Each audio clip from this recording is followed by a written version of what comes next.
femme était restée à l'extérieur et lui, il était au pays. Ces deux étaient mariés. Ce monsieur avait marié sa femme. Et sa femme s'est retrouvée à l'extérieur, précisément aux États-Unis. Mais les deux, au départ, habitaient au pays ensemble. Voilà que la femme, elle a eu un bon boulot, un grand boulot, un boulot avec une responsabilité très élevée. Et pour cette raison, elle était obligée de se délocaliser totalement aux États-Unis, car elle avait eu un travail dans une compagnie de pétrole. Donc elle devait être là-bas. Et le monsieur, il faisait les va-et-vient entre les États-Unis et son pays. Ces deux étaient mariés.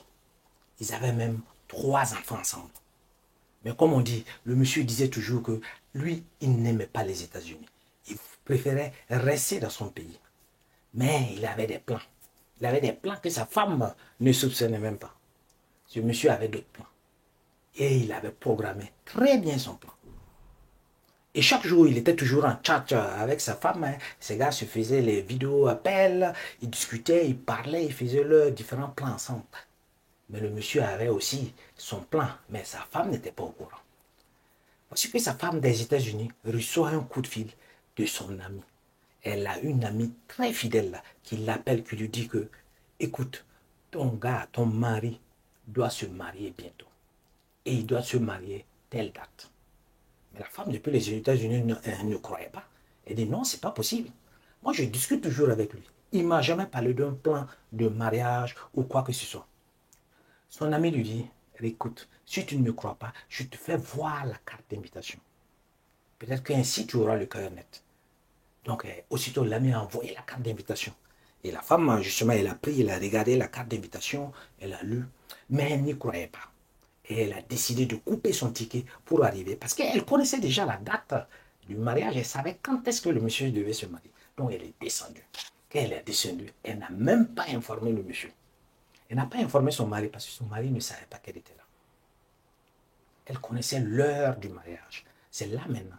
Depuis les États-Unis, elle lui envoyait beaucoup d'argent. Hein, de l'argent pour construire la maison, pour acheter une voiture, pour investir dans ça, dans ça. Elle a envoyé beaucoup d'argent. Et le monsieur également, il a construit la maison, c'est vrai. Une grande maison, une maison duplex. Donc quand elle arrive, parce qu'elle reconnaissait la maison, elle allait directement dans cette maison-là. Donc, elle a vu ceux qui travaillaient dans la maison et elle a commencé à poser. Est-ce que le patron est là? Aussitôt, le jeune qui travaillait là-bas lui dit, non, non, non, le patron n'est pas là. Tout le monde, ils sont déjà partis à la mairie, ils sont déjà partis. Mais elle était là. C'est vrai qu'elle ne savait pas si elle devait croire ou ne pas croire. Et elle demanda justement au jeune, est-ce que tu me connais? Non, non, je ne te connais pas. Je ne t'ai jamais vu. Je ne t'ai absolument jamais vu. Je ne te connais pas. Donc, elle était là. Elle a commencé à appeler le nom, justement, de son mari. Parce qu'elle connaissait l'heure du mariage. Et voici que le mari sort. Tout étonné. Mais quand est-ce que tu es arrivé? Pourquoi tu ne m'as pas dit que tu devais arriver? Pourquoi tu ne m'as pas informé avant de venir? Elle dit non, je ne t'ai pas informé avant de venir pour une bonne raison. Parce que j'ai commencé à entendre quelques bruits.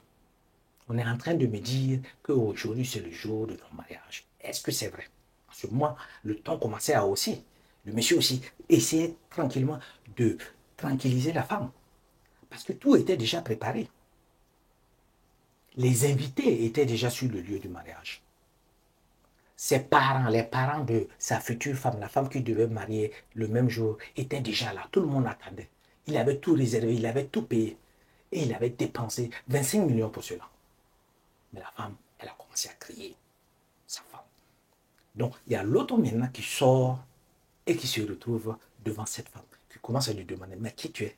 Comment, qui je suis? Mais je suis celle qui est mariée au monsieur et il ne t'a pas dit. Le monsieur n'avait pas informé cette femme. Et le monsieur commence à se défendre. Mais ici, ce ne sont pas les États-Unis. Hein. Ici, nous sommes au pays. Et j'ai le droit, je peux marier autant de femmes que je veux. Je fais partie de la ligne royale. Et pour cette raison, je peux justement prendre autant de femmes que je veux. Un point, c'est tout. Il n'y a pas à discuter. Et j'ai un mariage que je dois faire à l'heure actuelle. Je te demande tout simplement d'attendre. Ne fais pas attendre les invités. Il y a des invités honorables qui attendent. Je dois aller et nous devons aller. Mais la femme qui est mariée, elle n'en revenait pas. Mais est-ce vraiment ce monsieur-là qui est en train de lui dire ça? Est-ce vraiment son mari avec qui elle a eu 3 enfants qui est en train de lui dire ça? Elle n'en revenait pas. Maintenant, il dit, OK, j'ai vu que tu as les intentions pour poursuivre et aboutir à ce mariage. Mais je te demande de me rembourser tout l'argent que je t'ai envoyé pour faire les différentes maisons. La maison dans laquelle que tu es là, cette maison-là, la maison dans laquelle tu as pris cette femme pour la mettre là, c'est moi. J'ai dépensé pour construire cette maison. La voiture que tu veux utiliser pour la transporter, c'est moi je t'ai donné l'argent pour que tu puisses payer cette voiture. Je te demande de me rembourser tout ce que j'ai eu à investir. Et le monsieur était là. J'ai un mariage, je dois le faire. OK, donne-moi un peu de temps et je vais tout régler. Il n'y a pas de problème. Je vais tout régler, pas de problème. Il dit OK, pas de problème. Et le lendemain, elle se représente. La femme des États-Unis, le lendemain, elle se représente justement. Et elle se rend compte que le monsieur est toujours dans la maison avec l'autre. Elle demande, OK, je vous invite tout simplement à sortir de la maison. Et le monsieur dit non, c'est pas possible. Avant que cela ne se passe, tu dois me rembourser les 25 millions justement que je ai dépensés pour un mariage que je n'ai même pas pu effectuer. Il dit, tu dois me rembourser cela avant de rentrer en possession de quoi que ce soit. Parce que le monsieur n'avait pas l'intention de laisser la maison ou de remettre les biens. Non. Pour lui, la femme l'avait aidé financièrement à un moment donné. Ta propre femme t'a aidé financièrement, tu es en train de me dire. Et toi, tu as utilisé ces finances justement pour investir et également enlever 25 millions dedans pour pouvoir faire un second mariage. La femme dit non, niet, niet. Moi, demain, je dois reprendre mon vol et j'ai besoin de tout. Je dois tout récupérer avant de repartir parce que j'ai un travail là-bas, j'ai une maison là-bas, j'ai laissé les enfants là-bas. Donc, je dois repartir. Il n'en est même pas question. Le monsieur aussi était là. Non, c'est pas possible. Tu as ruiné mon mariage. Tu as ruiné le mariage que je devais contracter. Et puis de toute façon, je ne te veux même pas. Je ne t'ai jamais voulu. Parce que tu es dans les substances. C'est pour cela que je ne veux pas de toi. Tu es une personne qui boit, tu consommes beaucoup d'alcool. Je ne veux pas de toi. La femme était là. Après avoir dépensé tout cela pour son mari est en train de lui dire qu'il ne veut pas. Et en plus, il dit que son avocat va la contacter parce qu'il l'a fait perdre 25 millions de francs CFA. Ah, ça, c'est une situation difficile, hein? Très compliquée à gérer. Comment on fait dans ce cas? Comment on fait? Dites-moi comment on fait. Qu'est-ce que la femme des États-Unis peut faire à l'heure actuelle? Et le monsieur, qu'est-ce qu'il peut faire? Et cette femme qui est en train de vouloir rentrer, qui n'a même pas toutes les informations, et maintenant se rend compte que son futur mari était en train de lui raconter des bobards par rapport à sa situation financière et tout. Qu'est-ce qu'on fait? Cette histoire est compliquée, hein? Commentez s'il vous plaît. Laissez votre opinion. Qu'est-ce qui peut être fait? Est-ce que ces gens-là peuvent s'entendre? Est-ce qu'ils peuvent trouver un terrain d'entente?